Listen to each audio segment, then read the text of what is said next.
Hi உறவுகளே, அனைவருக்கும் வணக்கம். இன்றைக்கி என்ன வீடியோன்னு பார்த்தீங்கன்னா, நான் லவ் மேரேஜ். என்கிட்ட கேட்ட கேள்வி எல்லாமே லவ் மேரேஜ் பண்ண எல்லாருக்கிட்டையுமே அந்த கேள்வி இருக்கான்ட்டு தெரிஞ்சுக்கணும். அதனால் அதுக்கான வீடியோ தான் இன்றைக்கி. லவ் பண்ணுறோம், நம்ம ஒன்று இழுத்துட்டு வந்துலாம் கல்யாணம் பண்ணலை. அந்த காலம் தான் அப்படி, இப்போலாம் அப்படி கிடையாது. நம்மளும் 100 பேருக்கு மத்தியில் தான் தாலி கட்டுறோம், 100 பேருக்கு மத்தியில் தான் கல்யாணம் பண்ணியிருக்கிறோம்.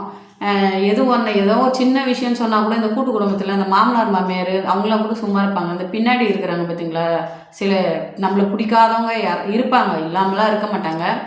அவங்க எல்லாமே சொல்கிற இது என்னென்னா, ஏதோ ஒரு சின்ன விஷயம் நம்ம போய் அங்கே போய் ஒரு சஜஷன் ஒன்று சொல்ல போவோம். அப்போல்லாம் நீ என்ன ஈர்த்துன்னு வந்துட்ட, இது நீ நான் இங்கே வந்து பேசுகிற அப்படின்னு கேட்குறீங்க. நமக்குன்னா எதுவுமே ஒரு சீர்வரிசையாக இருக்கட்டும் எதுவுமே கொடுக்காமல நம்ம அப்பா அம்மா நம்மளை ஓட்டி விடுறாங்க, அப்படிலாம் கிடையாது. இல்லை, இன்னமும் சில ஜென்மங்க இப்படி தான் சொல்லின்னு தெரியுது. யாரெல்லாம் அந்த பேர் வாங்கியிருக்கிறீங்க, எவ்வளோ பெண்ணாலும் அந்த ஓடி வந்தேன் அப்படின்னு சொல்லிட்டு உங்களை மட்டம் தட்டி இருக்கிறாங்க. யார் மட்டம் தட்டி இருக்கிறாங்க அப்படின்னு சொல்லிட்டு நீங்கள் மறக்காமல் கமெண்ட்டில் சொல்ல முடியாது. ஏன்னா கமெண்ட் செக்ஷன் ஆஃப் பண்ணி வச்சுருக்கேன். நீங்கள் மறக்காமல் சொல்லுங்கள், சரிங்களா? ஏன்னா நான் நிறைய அனுபவப்பட்டிருக்கிறேன். எதனா ஒரு சின்ன சின்ன விஷயம்னா கூட, ஐயா நீ என்ன இழுத்துன்னு வந்துட்டேன், நீ என்ன இது சொல்ல வர, நீ என்ன நாட்டாமத்தனை பண்ண வர, ஏன் இழுத்துனா வந்துட்டோம், லவ் பண்ணோம், மாப்பிள்ளைக்கு பிடிச்சதுனால தானே நம்ம லவ் பண்ணோம். நம்மளாம் போயில தேடி போயில லவ் பண்ணல. எதுக்கு இன்னும் இப்படி பேசுகிறாங்கன்னே இன்னமும் இருக்கிறாங்க இந்த மாதிரி கூட்டங்கள் எல்லாமே.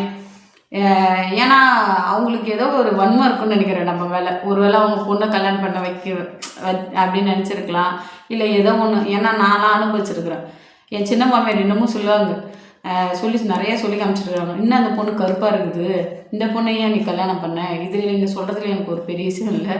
என்ன கருப்பாக இருக்குது, இந்த பொண்ணையா நீ பார்த்த பிடிச்ச அப்படின்ட்டு. கலர் எங்கெங்க வருது கல்யாணத்தில்? இல்லை காதலில் எங்கே கலர் வருது, அழகு வருது?